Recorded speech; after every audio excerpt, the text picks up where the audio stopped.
یار کو حضرت علی کے دیکھتے ہوئے عورت ڈر گئی. اس نے اپنی بالوں سے ہاتھ نکال کر حضرت علی کرم اللہ وجہ کریم کو پیش کر دیا. تو اس بات سے بھی بات ثابت ہو گئی کہ دل فرش پر ہے سر عرش پر ہے تیری نظر, دل فرش پر ہے تیری نظر, ملکوت و ملک میں کوئی شے نہیں جو تیری نظر سے آیا نہیں. اسی طرح حضور چونکہ علم غیب تھے, علم غیب جانتے تھے, آقا علیہ الصلوۃ والسلام کے صحابی حضرت ابو حمید سعدی رضی اللہ تعالیٰ عنہ فرماتے ہیں کہ ہم حضور کے ساتھ ایک دفعہ غزوہ تبوک کی طرف چل پڑے. جب وادی القرا میں پہنچے, اس میں وادی القرا سے پہنچنے سے پہلے ہم ایک عورت کے باغیچے میں کھڑے ہوئے. حضور نے فرمایا کہ تم اے میرے صحابہ اس پھل کا اندازہ لگاؤ کہ یہاں اس باغیچے میں کتنے پھل ہوں گے.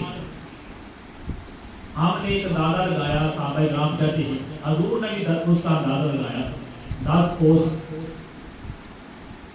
تو اس عورت سے کہا کہ ہم غزوہ تبوک سے ہو کر واپسی پر تمہاری خبر دیں گے, تم یہ لینا کہ تمہارا پھل کتنا. حضور نے 10 کوس کہا. اس کے بعد آپ چل پڑے اور غزوہ تبوک راستے میں جانے سے پہلے آپ نے یہ بھی کہا کہ رات کو ایک آندھی آئے گی اور جو ایک شخص کھڑا ہوگا اس کو کئی پہاڑوں کے درمیان میں جا کھڑا کرے گی. ایسا ہی ہوا. رات کو زوردار آواز, تیز ہوا چلی, آندھی آئی, اور جو حضور نے کہا تھا وہی آپ کا فرمان پورا ہوا. جب واپسی پر غزوہ تبوک کے واپسی پر آئے, اس عورت سے پوچھا کہ تمہارے باغیچے میں کتنا پھل ہے. اس نے فرمایا کہ حضور جتنا آپ نے کہا تھا 10 کوس اتنا ہی پھل ہے. اس سے بھی بات پتہ چلتی ہے کہ حضور علم غیب جانتے تھے.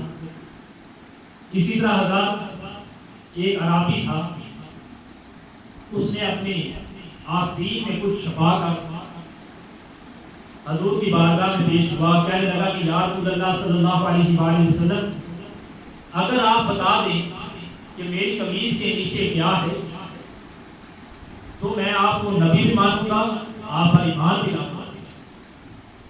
حضور نے کہا کہ اچھا, اگر اس طرح کی بات ہے تو پھر سن, تو ایک جنگل سے گزر رہا تھا, تو نے درخت ایک کو دیکھا.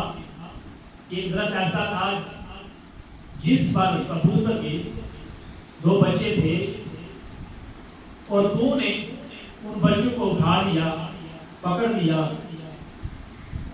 اور جب اس کی ماں نے دیکھا, ماں کی ممتا بھی اپنے بچوں پر گر پڑی, تو نے اس کی ماں کو بھی پکڑ لیا. اب تیری آستین میں قمیض کے نیچے ایک ماں ہے اور 2 بچے.